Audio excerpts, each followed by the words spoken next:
ধরেন 54 বছর ধরে নারীবাদীরা আন্দোলন করতেছে এবং এই সরকারেও যারা আছে 2-3 জন, তো 2 জন তো পার্টিকুলারলি নাম না বললেও তো আপনারা বুঝতে পারবেন। আওয়ামী লীগের আমলে কিন্তু নারীবাদী হিজাব পরা বা ধর্মীয় অধিকার এটাও কিন্তু একটা মৌলিক অধিকার, সেটা লঙ্ঘিত হলে কিন্তু নারীবাদীরা সোচ্চার হয় না, কিন্তু তার গাঁজা খাওয়ার অধিকার নষ্ট হয়ে গেলে মিছিল বের হয়ে যায়।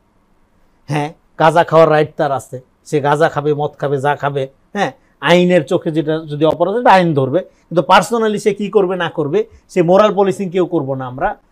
কিন্তু তার এই আপনার এবং এই নেশাদ্রব্য এগুলো বিড়ি সিগারেট হোক, গাঁজা হোক, যাই হোক, এটা পাবলিক প্লেস হোক, প্রাইভেট প্লেস হোক, এটা খাওয়াটা তো ভালো কাজ না। এইটার অধিকারের জন্য সোচ্চার হইতে যেভাবে দেখবেন, কিন্তু একটা হিজাব পরার কারণে একটা মেয়েকে যখন লাঞ্ছিত করা হয়, তার যে ধর্মীয় অনুভূতি, তার যে ফ্রিডম যেভাবে লঙ্ঘিত হয়, তার জন্য কিন্তু এই নারীবাদীরা অ্যাক্টিভ হয় না। কেন হয় না?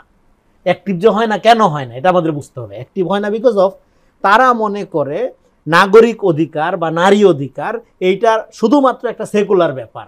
নারী অধিকার একটা আওয়ামীকরণ হয়েছে, সেকুলারিকরণ হয়েছে, এটা খুবই ইম্পর্টেন্ট, এটা বুঝতে পারতে হবে।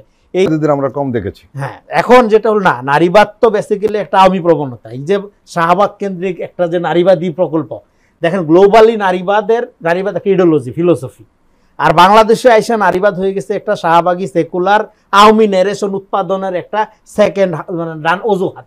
হ্যাঁ, একটা অভ্যুত্থানের পরে আপনি পছন্দ করেন বা অপছন্দ করেন, খুবই দ্রুত সময়ের মধ্যেই একটা সরকার গঠিত হয়েছে এবং সেটার নেতৃত্বে আছেন ডক্টর মোহাম্মদ ইউনূস, যিনি মোটামুটি বাংলাদেশের একজন পোস্টার বয় গ্লোবালি, যার খ্যাতির কথা বলবার আর নতুন করে দরকার নেই। তো তারপরে এই ধরনের বিশৃঙ্খল অবস্থাটা দিক থেকে যদি আমরা চিন্তা করি, এটা হওয়ার কথা না, এটা খুবই ফ্রাস্ট্রেটিং। এইটা কিন্তু এটা কেন হলো সেটা আপনার প্রশ্নের মধ্যে খানিকটা ইঙ্গিত আছে। সেটা হলো যে হ্যাঁ, বাংলাদেশের মানুষের তাহলে প্রক্রিয়া, মানে বাংলাদেশের মানুষ কিভাবে সংগঠিত হয় সেইটার প্রক্রিয়াটা তাহলে আমাদের একটু চিন্তা করার মনে হয় দরকার আছে। হ্যাঁ, অভ্যুত্থান হয়েছে একটা অর্গানিক নেতৃত্বের মাধ্যমে, ঘরে ঘরে সমন্বয়ক তখন তৈরি হয়েছে এবং এটা যেটা আমরা বলি একটা কালেকটিভ কর্তাসত্তার উন্মেষ হয়েছে। সেন্ট্রাল কোনো নেতৃত্বের দরকার পড়ে নেই। সেন্ট্রাল নেতৃত্ব একবার এক জায়গায় দাঁড়াচ্ছে, তাকে ধরতেছে, আরেক জায়গায় আবার তৈরি হয়ে যাচ্ছে। এই যে একটা বিকেন্দ্রীকরণ অবস্থার মধ্যে তৈরি হইল। কিন্তু আমাদের এখানে অভ্যুত্থানের পরে দেখা গেল কি এই সমাজে মানুষ আসলে রাজনৈতিকভাবে ফাংশন করে, দল নিরপেক্ষভাবে ফাংশন করে না। মানে আমাদের হলো জাতীয় চৈতন্যের জায়গা থেকে আমাদের যে ঐক্যবদ্ধভাবে যে কালেকটিভ কনসাস বা যেটা বলেন যে সামষ্টিক স্বার্থকে গুরুত্ব দিয়ে প্রাধান্য দিয়ে একটা ব্যক্তি আচরণ করা, সেই জায়গায় আমাদের গাফিলতি আছে।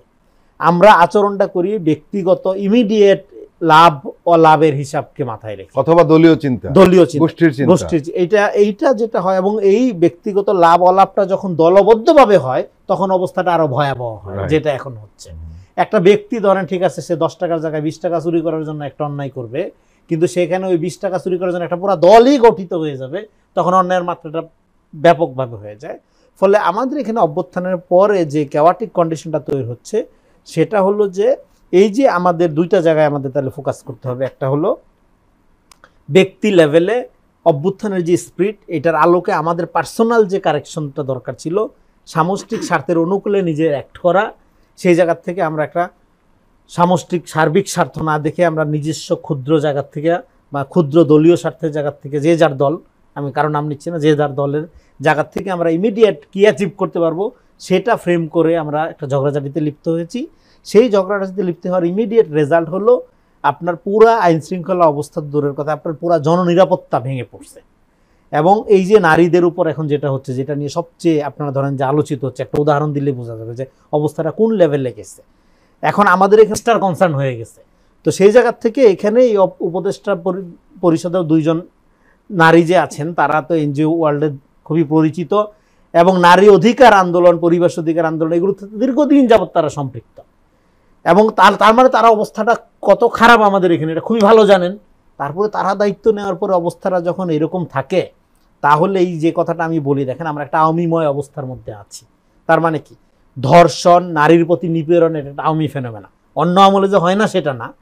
এখন কোনো মানুষ যদি শুধু নারী হওয়ার কারণেই আপনার সে নির্যাতনের শিকার হয়, অবমূল্যায়নের শিকার হয়, আপনার হয়রানির শিকার হয়, সে সমাজ তো আগাবে না।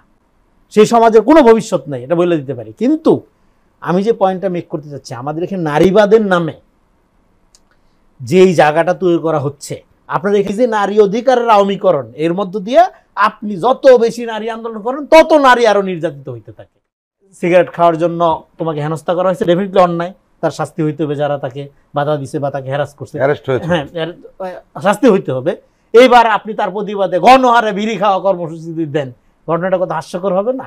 কালেকটিভ মোরালিটি, যে মানুষের যে বৃহত্তর জনগোষ্ঠীর বা সাধারণ ধর্ম বর্ম নির্বিশেষে মানুষের যে মোরাল স্পিরিট, তার এগেনিস্টে আপনি দাঁড়াচ্ছেন।